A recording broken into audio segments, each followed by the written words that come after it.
Juan? Estuve la semana pasada en Brasilia, en el Foro Mundial de Derechos Humanos. Coincidió, obviamente el foro estaba programado desde hacía mucho tiempo, lo organizaron Flaxo Brasil y Claxo con el Ministerio de Derechos Humanos de Dilma Rousseff. Estaba programado desde hace mucho. Coincidió con la muerte de Mandela y quedó bajo la advocación de Mandela. En Brasil además se está discutiendo mucho el tema de pobreza. Dentro de pobreza se está discutiendo el tema de violencia, específicamente el tema de violencia contra los pobres más pobres de Brasil, que desde la abolición de la esclavitud hasta acá son los negros. Había un pasillo en el Centro de Convenciones Internacionales de Brasilia, donde en 10 metros más o menos se desplegaba una foto de Mandela vertical y una frase que ocupaba prácticamente todo el pasillo. Todo el mundo se sacaba fotos o la miraba. Yo la voy a traducir más o menos del portugués al castellano. Decía: lo que parece imposible, acontece. O lo que parecía imposible, pasa. Frase de Mandela que algunos podrán entender, equivocadamente a mi juicio, como parte de un Mandela descafeinado, y otros podrían entender, lo cual sería correcto en mi opinión, como un Mandela político que piensa en las condiciones para generar a su vez condiciones de posibilidad de los cambios políticos. Todo lo que parecía imposible, todo lo que parece imposible, finalmente pasa, o puede pasar, si ustedes quieren. Estamos con Arnaldo Bocco para hablar básicamente de economía. No sé si él coincide con Mandela y en cómo se aplicará a la Argentina la frase hecha. Arnaldo, buenas noches, ¿cómo estás? ¿Qué tal? ¿Cómo te va? Buenas noches. Sí. Hablemos de lo bueno y no de lo malo, digo, ¿no es cierto? ¿Qué es lo bueno y qué es lo malo, digamos? ¿Usted me contestará? Yo creo que hay determinadas cosas que inevitablemente ocurren y otras que van a ocurrir. Es un final de 2013 más complejo de lo que uno podría haber supuesto por hechos que obviamente son muy conocidos en estos días. Me parece que hay todavía un capital político sin gastar de la presidenta y del jefe de gabinete, y hay una expectativa que tiene, a mi juicio, un tiempo todavía sobre el ministro de Economía y su programa económico, y me da la sensación que los actores están esperando el despliegue en el escenario, en el territorio, de ese tipo de políticas, algunas de las cuales empezaron a esbozarse y otras todavía no. El punto es que uno no sabe cuál es el día en cual acontecen esos acontecimientos. Claro. El tema del quien ejerce la política pública es que tiene que tener la sensibilidad muy a flor de piel para determinar cuándo empieza a agotar capital político y empieza el tiempo de descuento. Lo de Mandela no era un gurú que dice algún día las cosas pasan, digamos, es la frase de un constructor político. Diríamos, hoy en la cancha sí, estás viendo un cambio drástico en el funcionamiento del Banco Central. Un señor técnico que se sentó en el Banco Central, convocó a los viejos pilotos de tormenta y dijo: muchachos, hay que pasar esta tormenta, hay que domar el billete, y lo están domando. En materia de fuga de divisas, lo diste vuelta en reservas, y en un punto, digamos, de colocación de la cotización de ese tipo de cambio en una tasa que ayude a la competitividad sistémica de la economía argentina como un todo. Primer punto de partida, ya tenés ahí tipos jugando un partido. Uno. En economía, ¿el mandato cuál es? El mandato es: yo necesito empleo, nivel de actividad, pero también necesito que en definitiva haya mayor oferta de productos para que la inflación también la pueda domar. Yo no tengo que domar solamente el dólar, evitar que se me fuguen las reservas, pagar el endeudamiento, también tengo que dar señales internas para mantener el nivel de actividad, etcétera. Me da la sensación que es una oferta política en construcción. Yo soy optimista. Tenés que darle un crédito al equipo económico. Ese crédito no es ilimitado, no mío, el de la sociedad. La sociedad está esperando medidas concretas. Cuando vos decís actores, ¿qué hablas? ¿De empresarios, de sindicalistas, de todos, ciudadanos? Todos. El ciudadano común, el empresario. El gran empresario por ahí apuesta al fracaso, otros apuestan al éxito. Vos tenés grandísimas empresas en la Argentina que en toneladas en este año van a cerrar con 8% de aumento. O sea que, más allá de si el Producto Bruto crece 4,5, ese tipo, a él le creció el 8. ¿Está claro? Digamos, ese tipo está diciendo, bueno, manejémonos con mucho cuidado, le vamos a dar crédito para que esta gestión económica haga los 2 años que vienen en buena forma, digamos. El tema es que también del lado del gobierno hay que percibir que no todos los empresarios tienen estas posiciones. Es decir, vos fíjate que lo que está pasando ahora, digamos, o sea, vos tuviste una devaluación por encima del proceso inflacionario, cualquiera sea el proceso inflacionario, sí, está por encima. Sí. ¿A quién domesticaste indirectamente hoy? Al campo, que vos los tenías hace 90 días en armas y hoy los tipos están tranquilos. ¿Por qué? Porque sus ecuaciones de ganancia volvieron a restablecerse. Mejoraron.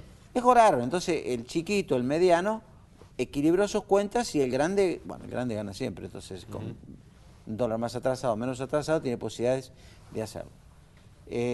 Sería muy importante tener previsibilidad porque de esa manera este sector te provee las divisas que vos necesitas para volver a restablecer la acumulación de reservas. Yo soy, en alguna medida, este cambio mundial que está ocurriendo en estos días como consecuencia de la política que está siguiendo Estados Unidos, es un cambio que puede ayudar a Brasil, probablemente le salga el capital especulativo, Brasil necesita que se le vaya ese capital especulativo, eso indirectamente ayuda a la Argentina, pero nosotros necesitamos terminar de afianzar los vínculos internacionales con nuestros grandes socios, y eso no lo hemos hecho. Yo siento que el Mercosur está debilitado, nuestra relación con China, que nuestro gran comprador, digamos, cuando no es Brasil, es una situación como que nosotros queremos imponer reglas de juego a un jugador bastante grande, digamos, ¿no? Al segundo del mundo. Sí, incluso algunos están hablando que el producto, el primero, ¿no? el producto per cápita, el producto bruto de este año, medido en capacidad de compra, ese producto bruto va a ser seguramente en el 2014 el primero. El primero, sí, sí. Pues, o sea, puede ser el primero. Entonces, digo, esos son elementos de sintonía más fina, un poquito más gruesa, que hay que tomar en los próximos días. Yo creo que en ese contexto vos tenés una figura de jefe de gabinete que ejerció un rol importante en esa transición post-elecciones y, bueno, es importante que se afiance esa persona porque le permite a la presidenta, mi lectura es pensar en temas más estratégicos, o sea, no estar en el día a día. A ver quién va a ocupar el cargo de director nacional de reparaciones pesqueras cuando vos tenés que estar pensando estos temas. Arnaldo, ¿en cuánto en tus conversaciones o con empresarios, o con dirigentes políticos, o con intendentes, o con gobernadores, digo, la gente con la que vos hablás habitualmente, o con académicos, ¿en cuánto pesan, vamos a ponerlo de diferentes maneras, en algunos casos los saqueos, en otros las acciones de acción psicológica, en otros los levantamientos policiales, a veces las tres cosas juntas, a veces, como vimos hoy, protestas y broncas por el tema de los cortes de luz, digamos, en algunos sectores bastante disímiles, mal clima. Yo no estoy hablando de lo peor de todo, que para mí siempre es absoluto, que son los muertos. Demasiados muertos en la Argentina, un país que, dictadura mediante, ya tuvo la cantidad de muertos, no digo suficiente. La injusta, sangrienta y sistemática cantidad de muertos que hace que el tema de la vida y la muerte, que siempre es un tema absoluto, en la Argentina debe hacerlo aún más, si es que eso es posible. Entonces, pongo el tema de los muertos aparte, porque es el más importante, digo, pero lo pongo aparte, hablo de esto. ¿Esto hace ruido en la economía o, en todo caso, es un escenario que previsiblemente puede llegar a terminar a fin de año, según algunos, y después va a permitir tomar aire a los que deciden en la economía, por lo menos en la esfera pública, jefe de gabinete, ministro de Economía, funcionarios de segunda línea recién designados, etcétera, etcétera, etcétera? Digo, ¿se habla de esto y cómo se habla? Bueno, a ver, a fuerza de ser esquemático, yo creo que hay una percepción social que incluye a los empresarios, dirigentes sindicales, que aún teniendo profundísimas diferencias con la presidenta, necesita ver una presidenta activa no, sino presente. Sí. Porque esta no es una figura transitoria, te diría que es muy parecido a algunos presidentes importantes que tuvo la Argentina en su historia, donde su persona puede ejercer magnetismo o rechazo, pero no indiferencia. Cuando desaparece la figura, da la sensación que hay una parte de la conducción política que se siente como debilitada. Sí. Me da la impresión que ese sector, sea empresarios, sindicalistas, dirigentes sociales, académicos, políticos, le gusta una presencia de la presidenta activa en el sentido de que quien conduce las riendas. Parcialmente lo ven al jefe de gabinete. Muchos leyeron, no sabemos bien si fue por decisión propia, fue una decisión colectiva, que esa falta de timing en la resolución del caso Córdoba desgastó una parte del capital político del jefe de gabinete. Ahí pasas a la tercera instancia, es decir, bueno, si una policía acuartelada te disciplina una sociedad completa y como efecto dominó te termina imponiendo reglas de juego, tu poder político está debilitado. Sí. O sea, tenés que ir camino a la resolución de ese problema.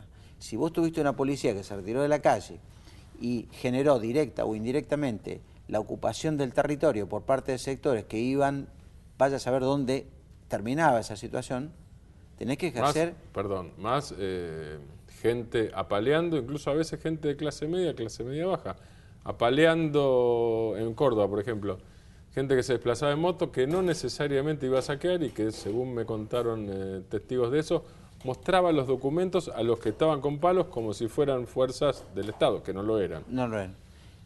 Yo creo que, bueno, este es un punto importante porque tengo la sensación que predeterminado o espontáneo es un hecho que puso, en definitiva, midió la capacidad represiva del Estado ante un tipo de delito como es el del saqueo, como es, digamos, esta cosa de que la gente no está robando por hambre, sino que está robando por motivos que son totalmente diferentes. Después son interpretables esos incluso son opinables esos motivos. Pero yo creo que no es la situación del pasado donde había este tipo de saqueo por manifestaciones de otra clase de demandas. Yo creo que por un lado eso, y por otro me parece que es muy importante que en el plazo más corto el gobierno determine 3 o 4 políticas económicas que en definitiva marquen rumbo para los próximos 24, 30 meses, de tal manera que la transición sea la transición mejor conducida que vos tengas. Y bueno, ahí es donde está el punto, digamos, o sea, me parece que estos 60 días del verano, 90 días del verano van a ser días de mucha... ¿Y en qué áreas ves vos como necesaria una serie de...? Yo creo que hay que tomar en cuenta un punto. Vos fíjate lo que pasó ayer, antes de ayer. Vos tuviste a Moyano con el sindicato camionero poniendo supuestamente en vilo a la sociedad. Hoy se produjo el aumento, o mejor dicho, el bono. El bono de fin de año, que es un bono flexible, porque depende mucho de cada quien, de 2.600 a 5.000 pesos, más o menos. Muy bien. Sí. No se instaló una situación de crisis. ¿Por qué? Porque el gobierno negoció con... No sé quién, pero alguien se reunió. Importante, además. Entonces yo creo que está Moyano y ciertos sectores queriendo conversar con el gobierno. Y es importante conversar, porque en política es eso. La política es conversar, armonizar o en definitiva, tenés las controversias naturales. Entonces, yo creo que acá se conversó. Me da la impresión que lo que viene es una parte conversable y otra seguramente no, en materia salarial. Va a ser así, como siempre, digamos, o sea. Pero me da la impresión que hay necesidad de mostrar algún grado de autoridad en el control de los 90 días que vienen. Desde el punto de vista económico, desde el punto de vista del trabajo, desde el punto de vista del empleo, del ejercicio. Por ejemplo, el jefe de gabinete, Capitanich, hoy diciendo, señores, o ustedes normalizan la provisión del servicio eléctrico o vamos a tener que estatizar. Digamos, no es que las empresas no saben que tienen que normalizar. Yo creo que tiene que hacer los mejores esfuerzos para proveer el servicio sin que genere mayores conflictos. Pues si el gobierno no establece un discurso duro, hoy las acciones de estas empresas cayeron precisamente por el temor que tienen los mercados que ante el no cumplimiento, y no es posible que lo cumplan a rajatabla. ¿Por qué? Porque dejaron de invertir hace 3 años estas empresas. Entonces, hay un argumento, perdón, abogado del diablo, que vengo a hacer yo en este caso. Hay un argumento que circula que dice, y las propias empresas lo dicen, a veces, más o menos sinceramente, pero si no, analistas económicos más bien conservadores, que dicen, dejaron de invertir porque las tarifas estaban subsidiadas exageradamente y entonces no había forma, no tenían margen, digamos. Tuvieron subsidios las propias empresas. Tuvieron subsidios las propias empresas. Tienen deudas de hace mucho tiempo que se las ha licuado con Camesa, parte de la distribución eléctrica. Digamos, es un tema de no fácil resolución, pero yo creo que este es un punto, digo, no es que vamos a tener 37 grados todos los días, ni vamos a estar arriba del consumo eléctrico que tuvimos en los picos de consumo, Lo que no quiere decir que el tema no haya que resolverlo. Pero me da la sensación que la sensibilidad está muy a flor de piel, precisamente porque hay una sumatoria de hechos que este condimento te lo hacen mucho más picante que si no existiesen los otros. Ahora, Arnaldo, cuando Capitanich dice, si no, vamos a estatizar. A ver, si un jefe de gabinete lo dice, se supone, digo, si yo lo digo es una especulación, ¿no es cierto? O tengo la primicia 5 minutos antes de que el gobierno esté por hacerlo, o un día antes, no importa, soy periodista.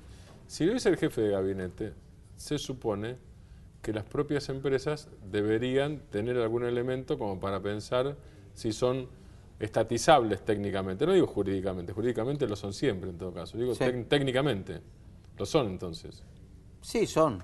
Con dificultades, supongo yo, pero... En definitiva, sí. Yo creo que el gobierno tiene que hacer otras cosas hoy, independientemente que hay mucha gente, lo he visto escrito hoy en un sinnúmero de opiniones, diciendo, bueno, avancemos, estatizan Edesur, Edenor. Yo creo que no es tan simple, digamos, o sea, es una cosa muy compleja. Digo, vos hiciste una serie de estatizaciones, algunas de las cuales te están saliendo muy bien. Entonces, lo mejor es, si vos elegís por la urgencia, probablemente cometas un problema. Vos no estatizaste Repsol y controlaste mayoritariamente YPF con una política que luce muy atractiva a la forma del Estado de manejar su vínculo con la provisión de materias primas para producir nuevas energías en el futuro, en explotación de gas y petróleo, en un momento donde no estabas en llamas, digamos. O sea, hoy lo mismo pasó con Aerolíneas. Aerolíneas se la sacaste a los españoles porque si no se le caían los aviones, o sea, y se fugaban todos los capitales.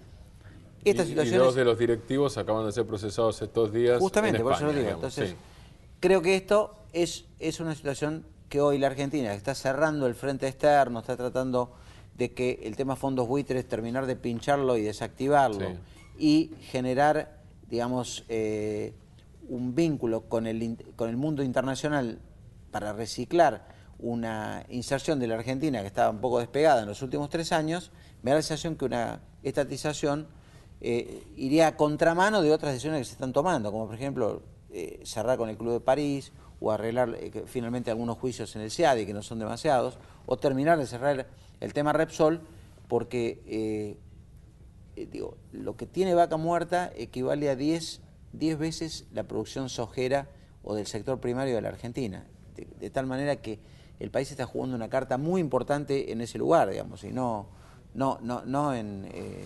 ¿Y equivale o equivaldría desde cuándo? Y desde el momento que lo midas, porque son 70 años de producción de gas y casi 30, 35 de hoy de petróleo. De petróleo. Entonces es una apuesta fuerte, digamos, o sea, es equivalente a lo que podría producir Bolivia para Argentina y Brasil en sus exportaciones de gas por 70 años. 70 años. Sí. Digo, de gas probablemente más, pero es la segunda reserva después de China y la quinta o la cuarta en petróleo después debajo de Estados Unidos, Rusia, etcétera. Digo, esa es una madre de batallas importante. Yo creo que es la más importante. Me da la sensación que vos, cuando tenés que tomar el control de un sector, necesitas todo un cuerpo que ingresa, que, bueno, en el mejor de los casos en un año y medio empieza a darte resultados. O entre que salen los privados e ingresa lo público, digo, en una sociedad hiperpolitizada y en una crisis, no vas a dar un resultado de forma inmediata. Lo que no quiere decir que de pronto no haya que hacerlo, pero, quiero decir, me da la impresión que yo sería, en este caso, buscaría una armonía con el sector, porque me da la impresión de que sería un conflicto adicional, no propio de este momento de la Argentina. Es decir, que uno podría interpretar más bien que Capitanich lo que quiso es decirles a las empresas y a la opinión pública en general, es un poco aquello a ver, dale. De Kissinger en sus memorias, ¿no? En la primera página dice, usted cuando negocia con el que está enfrente, aún en inferiores condiciones, siempre tiene que sentir que le va a declarar la guerra, porque si no el otro no negocia nunca. Me hizo eso básico, digamos. O sea, hizo eso discursivamente y alguna herramienta debe tener como para poder declarar la guerra en serio, si no es solo discurso. Está dispuesto, ¿no? Claro. Si no, no lo hace. Sí, es el otro elemento. Me parece que está dispuesto a ir más lejos, porque mucho para negociar no tenés. hay empresas que han dejado deliberadamente de invertir y han dejado de, en su proceso de tercerización o de incorporación de nueva mano de obra, no han tenido una logística de ocupación territorial de la provisión del servicio eléctrico acorde con el tipo de desarrollo que tuvo la Argentina, porque en términos de metros cuadrados la Argentina creció, en términos de inversión industrial creció, en términos de desarrollo urbanístico y en la cantidad, digamos, de equipamiento del hogar también creció. Yo creo que ellos pensaban que iba a ser más fácil todo esto, el sector privado. El sector privado, en definitiva, es igual que el Estado, no tiene muchas diferencias. Cuando la gente, en definitiva, insulta la posición del Estado, el sector privado no es muy distinto al Estado, es exactamente igual.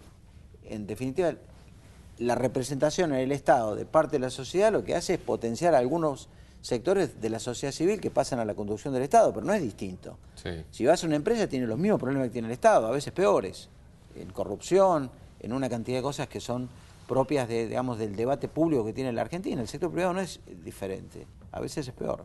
Arnaldo Bocco, muchas gracias. Volvemos en el próximo bloque. Silvina Virs, especialista en educación y directora de Conectar Igualdad.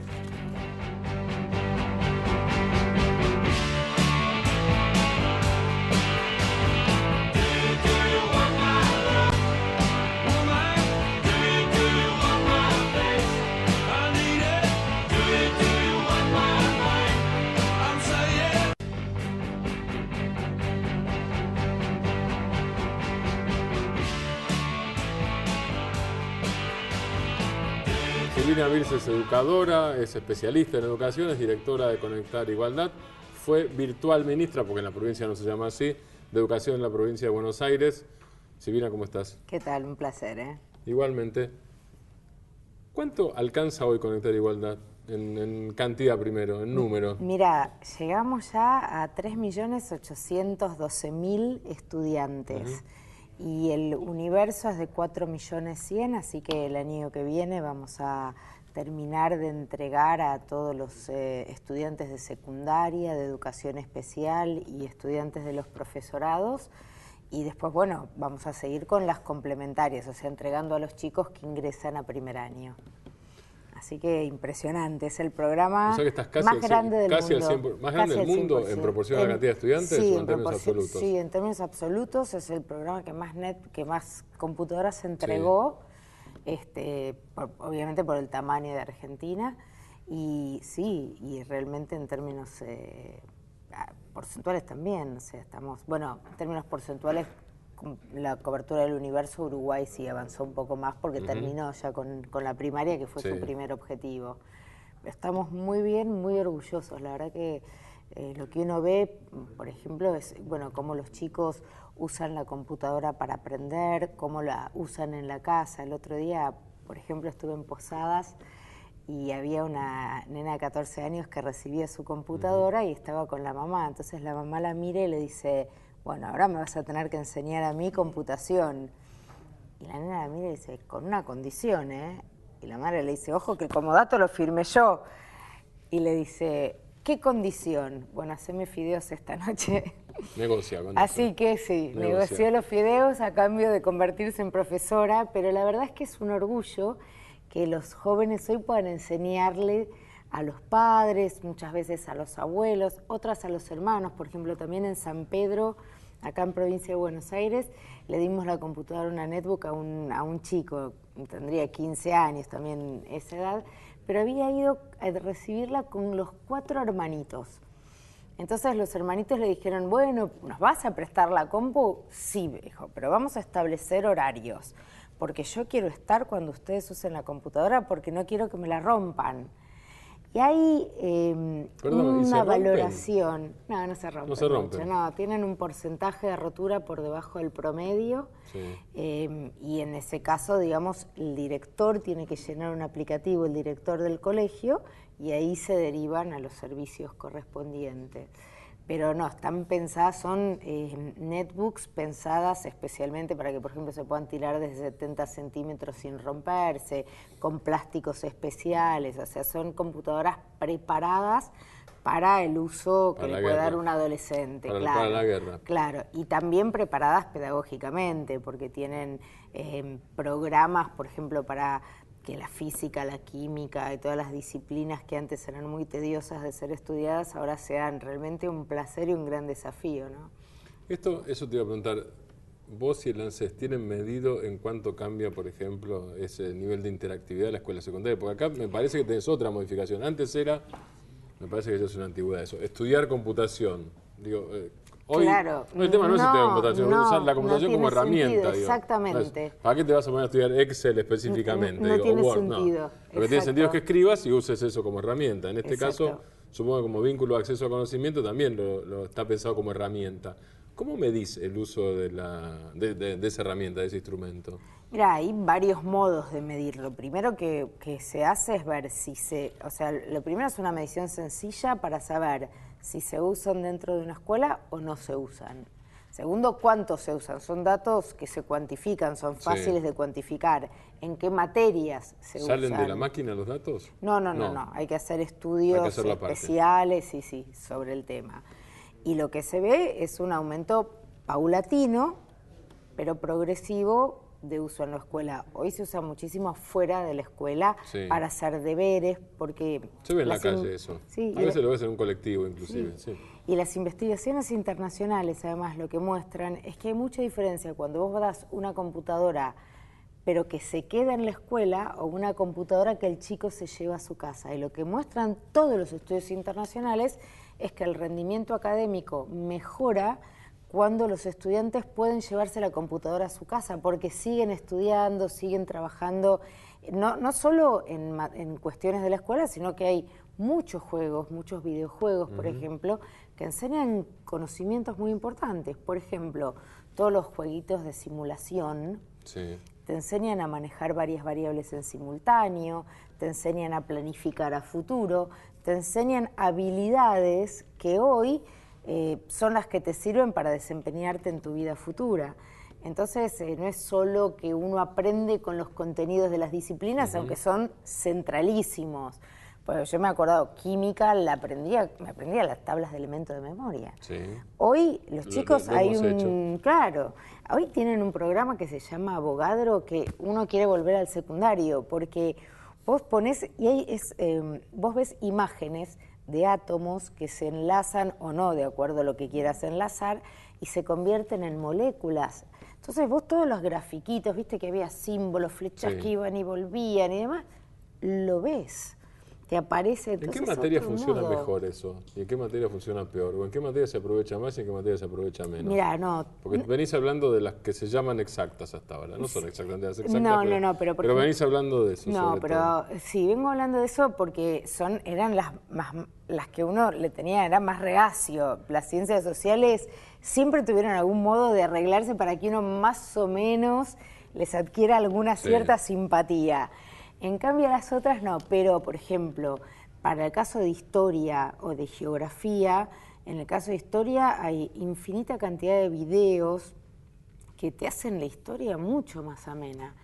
Muchos videos de producción nacional sobre historia argentina que te permiten además ya no solo entender la historia militar o la vida de los grandes héroes, sino que te permiten entender la vida cotidiana de la sociedad, por ejemplo, en 1850, en 1810 o en 1880 y cómo eso fue cambiando. En geografía, por ejemplo, hay programas para ver, no sé, el deshielo de los glaciares, el crecimiento y el achicamiento, en fin, realmente hay tecnología satelital, los chicos trabajan con imágenes satelitales, maravilloso. Pensá en geografía, por ejemplo, nosotros nos aprendíamos de memoria, que era, no sé, el ecosistema de la Mesopotamia o las cadenas. Claro, pero era todo, hoy ven fotos, miren cómo es maravilloso, es otra vida. ¿Y los docentes hay que aprovecharlo? ¿Los docentes aprovechan o resisten? No, hay de todo. No, resistir, yo no te diría resistir. Es difícil. Una cosa es usar la computadora para uso privado o para aprender uno, y otra cosa es tener 30 chicos con las computadoras y uno con la suya y cambiar toda la dinámica del aula de la que cada docente viene enseñando hace muchos perdóname, años. Silvina, a ver si acierto yo o no acierto. Digo, para algunos docentes, a los que les gusta más tener la manija que enseñar, que eso me consideras que existe, les debe parecer como que pierden el poder. Digo, si el poder está repartido, el poder siempre está repartido a nivel de conocimiento. Lo que Ahora, pasa si el mismo instrumento que tienen está repartido, alguno puede sentir, esto se me va de las manos. O que los chicos saben más de tecnología, claro, y eso sucede. Lo que claro. pasa es que para mí es muy importante entender que la vieja definición de Durkheim de educación, que la educación es la transmisión de conocimiento de las generaciones adultas a las jóvenes, cambió. ¿Y cuál es ahora? Y hoy es transmisión de conocimiento intergeneracional, pero los jóvenes muchas veces nos enseñan a nosotros. Yo miles de veces le pregunto a mis hijos, ¿cómo funciona? El problema es el tipo de conocimiento que se transmite, y ahí es donde el docente no pierde autoridad, porque un chico puede saber algún conocimiento instrumental de tecnología, pero no aprende naturalmente a pensar, y ese es el saber que el docente tiene y el que tiene que preocuparse por distribuir. Ningún chico sabe automáticamente biología, o ningún chico sabe distinguir la verdad de la mentira. Entonces, por ejemplo, los chicos naturalmente creen que todas las páginas web dicen... en términos de conocimiento, sí. En términos de conocimiento, en términos de información. Por ejemplo, los chicos, hay estudios franceses, Anne-Marie Chartier, que es una pedagoga muy reconocida francesa, muestra que creen que cualquier página web es verdadera. Y vos tenés hoy páginas web... Muchos grandes también piensan. Muchos grandes también. Muchos grandes, no solo los chicos. Muchos grandes también. Eso. Bueno, pero ahí tenemos un problema, y ahí está el valor agregado de la escuela. Eso no se aprende naturalmente, y eso es lo que tiene que trabajar la escuela. Por eso el maestro tiene y debe tener esa autoridad basada en el saber que tiene que transmitir. Ahora, siempre la educación es raro, porque el éxito de un maestro, el suceso, la felicidad está cuando el otro aprende lo que uno sabía y uno deja de ser aquel que sabe más. Claro. Entonces siempre hay una cesión de poder, en realidad es decirle, yo te voy a entregar el poder del conocimiento. Vos ganás cuando cedés, no cuando conservás en ese caso. Exactamente, claro, en ese siempre caso. en educación vos ganás cuando cedés. Cuando no cedés, cuando das. Yo creo que hay un acto de mucho amor en educar, ¿no? Y me parece que si hay un docente, como vos decís que hay algunos, que sienten que pierden poder, bueno, es que es lo que queremos, porque eso es detectado como no un buen docente. Un buen docente es otra cosa hoy. Un buen docente es el que puede coordinar una clase, el que puede hacer que los estudiantes trabajen en equipo, porque además, cuando uno enseña una disciplina, en realidad lo que tienes que enseñar otras cosas más allá, y en algunos casos hasta la disciplina es una excusa, en otros es igual de importante. Pero uno tiene que enseñar a pensar, tiene que enseñar a trabajar en equipo, tiene que enseñar a resolver problemas, cuándo un problema se puede resolver y cuándo no. En fin, a enseñar a manejar varias variables en simultáneo. Entonces, en realidad, lo importante hoy ya no es transmitir información. Porque la información está en todos lados, sobreabunda, y lo que hay que enseñar es a distinguir la información verdadera de la falsa, a transformar la información en conocimiento, a resolver problemas, a enseñar a pensar y a que los chicos puedan aprender a pensar solos. Y acá hay un tema interesante. A convertir datos en temas, ¿no? En términos periodísticos sería convertir datos en temas, que no solo periodísticos. Exactamente. Y hay un tema muy interesante, que es que muchas veces se dice en la sociedad, bueno, hay que capacitar a los docentes para que puedan usar bien las tecnologías. Y en parte es cierto, pero en parte la tecnología tiene una característica que es el aprendizaje por ensayo y error. Entonces, no se puede transmitir todo. Hay una parte en donde el docente tiene que asumir el ensayo y el error. Cuando uno compra una computadora nueva y hoy programas nuevos, no contrata un profesor, probamos, todos probamos, porque es además, el modo de aprender. Claro, uno aprende una cosa, que es que cuando te trabas demasiado, como decía Steve Jobs, apagás y volver a aprender. Exacto. Y vos no sabés, porque tal vez alguien lo sepa. O hablás con un colega. Pero este trabajo más horizontal es el que todos tenemos que aprender y animarse. Yo creo que es animarse a usar la computadora, y cada vez, la verdad que hay más logros, ¿no? Y cada vez los chicos trabajan mejor con la computadora, Y la verdad que es un programa que tiene un potencial increíble, pero necesita también de un acompañamiento que se está haciendo, digamos, por parte del Ministerio Nacional para que los docentes usen las computadoras en el aula. Silvina, ¿cómo te sitúas vos frente al tema PISA? Porque hasta ahora, para ser muy esquemático, yo encontré dos tipos de razonamiento, dos tipos de posición. Algunos que aceptan la lógica de PISA, y entonces, si aceptás la lógica PISA, estoy más abajo me conviene, estoy más arriba, más abajo no me conviene, más arriba me conviene, pero estás dentro de la lógica.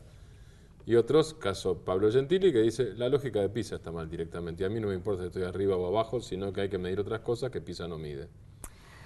Cualitativas de democratización de la educación, por ejemplo, yo creo que PISA no mide todo, hay que entender en qué lugar se para PISA, pero creo que tiene algunos datos interesantes, que es una prueba bien hecha y que vale la pena leer los datos de PISA en algunos aspectos. En otros lo que yo sí veo es que hay un uso muy politizado de PISA, muy poco técnico, con muchos errores técnicos cuando se presentan los datos, y uno lo asusta, ese nivel de politización poco feliz, porque no es una politización interesante para debatir en serio, sino que empezás a competir si Chile, si Colombia, si Brasil, si este, si el otro, y en realidad PISA te arma un estado general, pero si vos querés comparar países de América Latina, te sirven mejor las pruebas de la UNESCO que las PISA. Ahora, ¿no tiene una parte chanta, por ejemplo? Directamente chanta, te digo, porque si vos no hablas de China, sino de Shanghái, pero eso es lo que estás te digo. Cambiando, pero la propia PISA hace eso. Si vos hablas de no de China. No hace PISA, es que no lo hace PISA. Si no de China, sino de Shanghái, ya el otro estás día cambiando el escuché ángulo. hace unos meses un periodista muy renombrado decir, pero con toda la soltura, China ocupa el primer lugar en PISA. Si vos lees los informes de PISA, te queda clarísimo que se presentó la ciudad de Shanghái, nunca se presentó China, y todos los informes aclaran que es Shanghái. Y lo que hace PISA es, en algunos casos, hace competir países, en otro lo que ellos llaman regiones con países, no compiten, ranquean, pero vos podés leer de un modo o de otro. Lo que a mí me asusta es la poca, solvencia muchas veces del periodismo argentino, que hace lecturas muy tendenciosas de PISA. Ahora, eso no es la prueba, eso es la lectura poco feliz que se hace de las pruebas. Es un error tremendo decir que China ranquea primero, y sin embargo apareció en los medios de comunicación cual si, ¿me entendés? Lo que yo creo que vale la pena leer algunos datos de PISA y plantearse desafíos. Yo creo que en este sentido... ¿Cuál sería, por ejemplo, el desafío que te plantea PISA? A ver, nosotros, y esto sí me parece que cuando leemos los datos los tenemos que leer combinados en educación.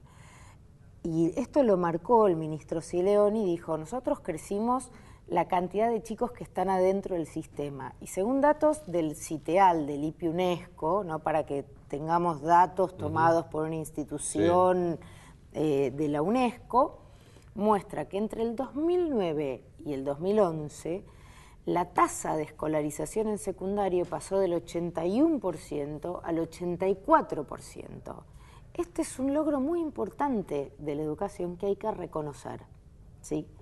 Junto con eso tenemos, obviamente, enormes desafíos en calidad. Ahora, para leer la calidad, por ejemplo, todos piensan que hay un problema de calidad en los sectores más carenciados, pero nosotros somos uno de los países en donde nuestras élites sacaron notas más bajas. Entonces, el problema no es de la educación pública de gestión estatal, sino que tenemos que trabajar fuertemente en este desafío que afecta tanto a la educación pública de gestión estatal como a la educación pública de gestión privada.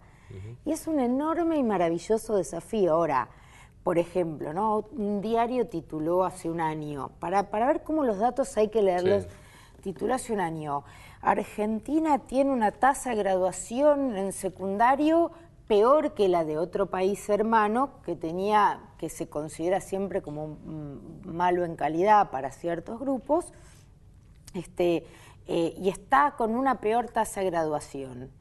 Y puede ser, porque si vos tenés, por ejemplo, en un país, un solo chico escolarizado, que es el más rico de ese país, vas a tener el 100% de tasa de graduación. Ahora, si vos tenés escolarizado una población muy amplia, como está haciendo Argentina a partir de la Ley Nacional de Educación, es posible que tu tasa de graduación baje, porque vos tenés más chicos dentro del sistema. Entonces, leer la tasa de graduación sin leer la tasa de escolarización es realmente preocupante, porque no hay un interés verdadero por mejorar la educación. Hay un interés por politizar ciertas variables. La Ciudad de Buenos Aires se presentó como ciudad esta vez a PISA y no le fue bien. Entonces no es un problema de unos u otros, es algo que tenemos que encarar todos como sociedad. Silvina, muchas gracias. Un placer. Estuve en Brasilia, les decía, lo escuché a Lula, y Lula sigue insistiendo, sigue diciendo que la democracia es movimiento perpetuo y que la política, además de recordar a Mandela esta vez, que la política no es pacto de silencio. Chao, hasta el jueves.